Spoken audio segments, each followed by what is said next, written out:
Zhatan isn't a happy chap, is he? I'm sure I left workers here. As my workers' efficiency is only 80%, I know something's wrong. Under the labour economy panel, I can see all of my settlements and how much labour I have in each. It seems I've run out of labour because new intake wasn't on. My home region of the blasted waste is overflowing with eager workforce. Let's do some shuffling around and get Blackwater back up and running. It's always a good idea to come back to this panel often, especially when you've got a big empire. Too many lazing layabout labourers will cause constant control concerns. So use them, misuse them, spend them on fast building, but make sure you don't have a great excess of them. With that in mind, I'll turn off intake for a few of my more supplied regions. That way, new labour goes where it's needed most. Now, you see, I'm not saying I hate my lesser downkin, but if they were all out of the way, I would certainly hate them less. Just imagine, factories as far as the eye can see, mines in every mountain. Beautiful. Let's take a quick gander at my current empire. Overall, I've gone for a very mine-heavy infrastructure, meaning I've built way more outposts than factories. And I've only built 2 towers as I didn't want to split my raw material spending too wide. But now I want to start using that raw material and have it turned into armaments. This means building factories. Lots of factories. Our totally not evil plan to build a massive drill is going well. I built the second stage. I do have enough raw material for the third stage, but there's still a few things I want before I build it, mainly the Temple of Zharr. While my workforce keep working their little fingers to the bone, we need to infuse the drill with some magical artifacts. I have one from a roaming dwarf army that strayed a little too close to me. They are now willing workers in my mines. As for the next 3, we have several options. There are 2 types of relic, lesser and major. You can attach any combination of 4 to the drill, but you could also use them for your own personal gains. You can see each one has different perks, and if you didn't guess, major relics give you more than lesser relics. You need to attach 4 to the drill to complete the quest, but you can get them all if you wish. As for me, I don't really fancy a sea voyage at this time, so Scavor's relic is out. Thungui is quite close and held by some nasty ogres. I could then push north up to the ancestral relic of Valia. Getting this one will prevent the champions and more from showing up in my final battle. As it happens, Zhatan is right by Castle Drakenhof doing some raiding, so that's an easy win. I could then take a little jaunt to the west to claim the major ancestor relic of Rundi, meaning I won't have to fight the dwarfs of the Grey Mountains. Yeah, you know what, I think that's the game plan. So it's time to stake my claim on the Vamps and get my second relic. I tell you, who needs a battering ram when you have a skullcracker?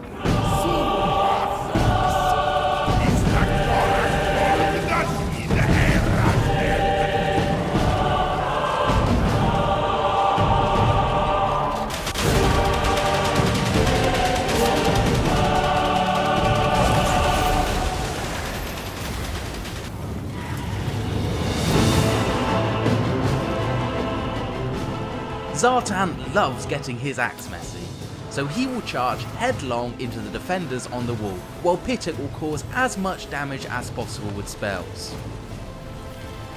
I'll have my Bull Centaurs and Infernal Iron Sworn use the breach in the wall, which I have for completing the first military tier to the Tower of Zharr. They will start capping points and causing just general mayhem. Time to move my army up, ready for when the Skullcracker breaks down the gate. That was fast. In you go, lads.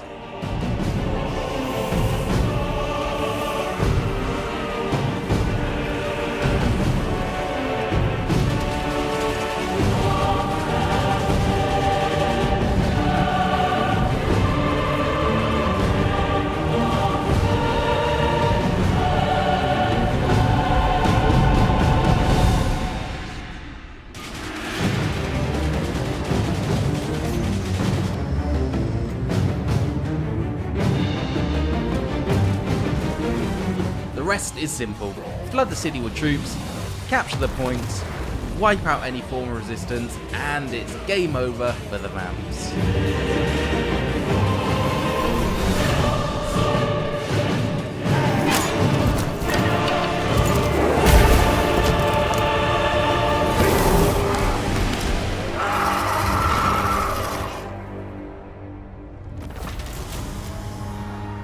To get the relic, we need to occupy the settlement. Now, I'm gonna turn it into a factory, but I have always wondered, how good are zombies at mining?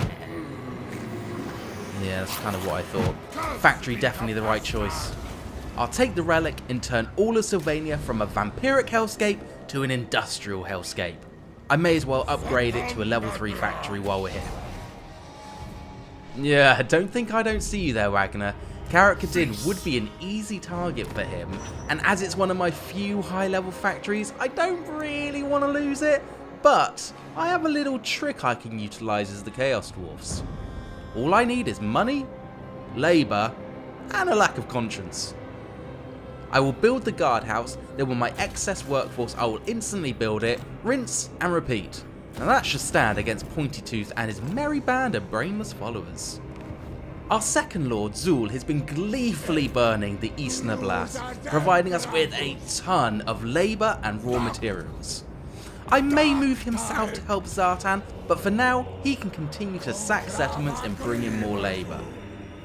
They're not the strongest army, but the look on their little faces they burn settlements to the ground really warms the heart. And finally, I can introduce our newest army, commanded by the one, the only, Drakenhof.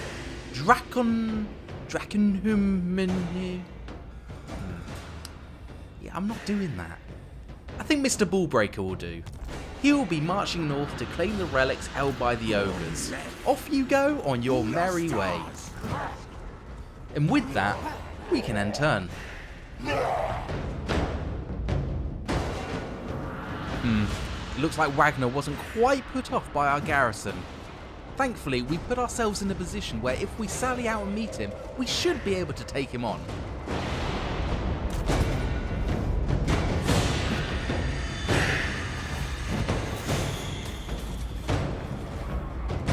Good timing too, as it looks like Manfred was on his way to lend a bit of backup. I will bet all the workers in my mines that they will move on Castle Drakenhof the instant I move on. I'll move Zhatan off using the underways to prevent attrition, build a guardhouse, and see what they do. I'll use the same trick as before and move some labour around. I'll need about 600 labour to get to tier 2, and if the vampires do decide to attack, that should give me a good chance at holding the city. Zul, make your way towards Prague. We should hopefully find lots of willing workers there. Mr. Ballbreaker, head towards the Mountains of Morn. I can now build the Temple of Asut. Ooh, 10 turns is a long time. I may spend some labour to quicken that up, but not this turn. Zhatan takes the tower with a decisive victory, giving me another factory. Ballbreaker will enter the mountains, and Zul, Prague is on the horizon.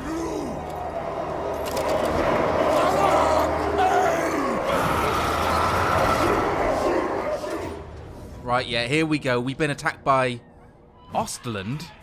Valiant defeat. Oh, come on. Well, you win some, you lose some. Zhatan, back you go.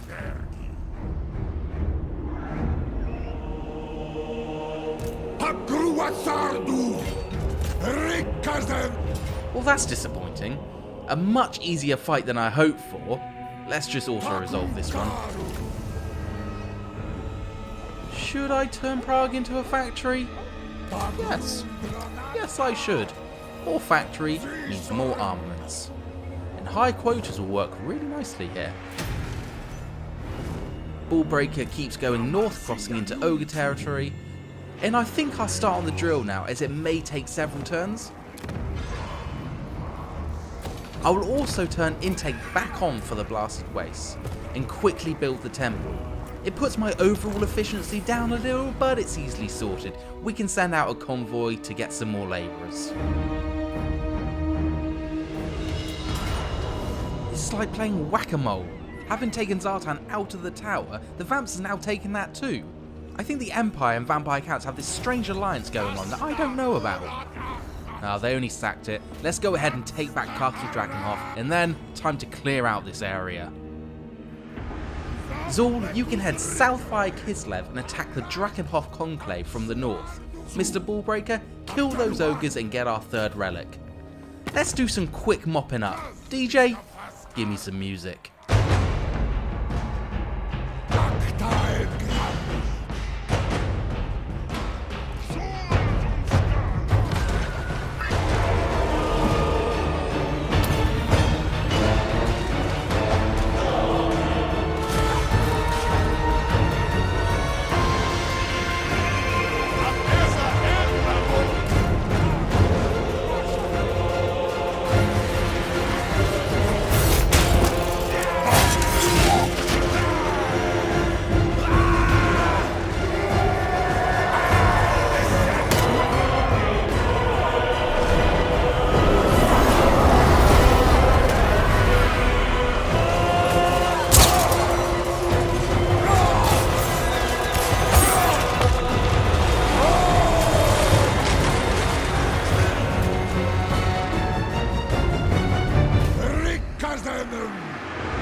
Well, that was an ordeal.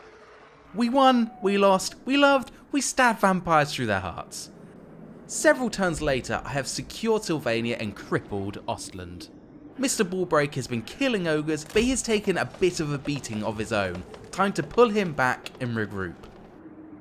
Now Zhatan and Zharr have pacified this area, Zhatan can march south to claim the major ancestor relic of Grundy, and Zharr can head over and continue claiming Ostland. And when Mr. Ballbreaker is back up to full strength, he can start raiding Ogrelands again. Before we jump into this battle, let's take our army from a 10 to an 11. The reason why I wanted to pump out so many armaments is so I can give my troops the most amount of buffs possible. The more buffs I give, the greater my armament upkeep will be. And this is multiplied by the amount of that certain unit I have across all my armies. Now you can see why I need a very healthy armament production line. And with that, my troops are buffed up and ready to go.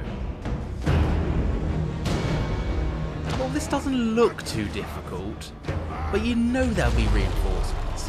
Dowie folk do like their catapults and other things that go boom.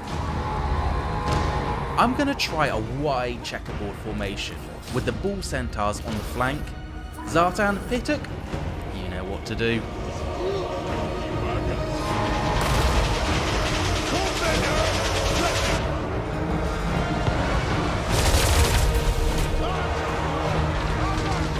Well, that worked out better than I thought. The bull centaurs can mop up some of the stragglers. Alright, here's the real force. I need to take out those catapults as soon as I can. Oh, and gyrocopters. Zhatan can deal with them while Pituk can start destroying the catapults. I'll just wait for them to fall behind the rest of the army before I move in.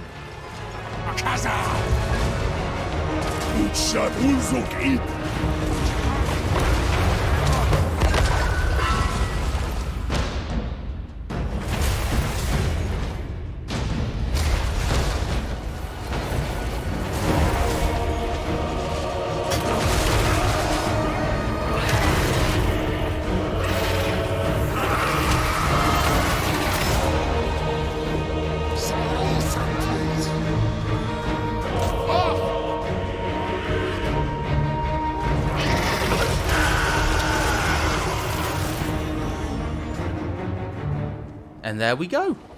Hittook took a little beating, but not too bad. And with that, my collection of relics is done. We have reached our goal. Now we have our final battle. But you may notice, I have a 5th relic. I secretly sent Mr. Ballbreaker up to the ancestral relic of Valia. As Zhatan likes being in the fight, I thought I'd give him a shiny new ability to help him put those Dowie in their place. All that's left now is to jump into this final battle.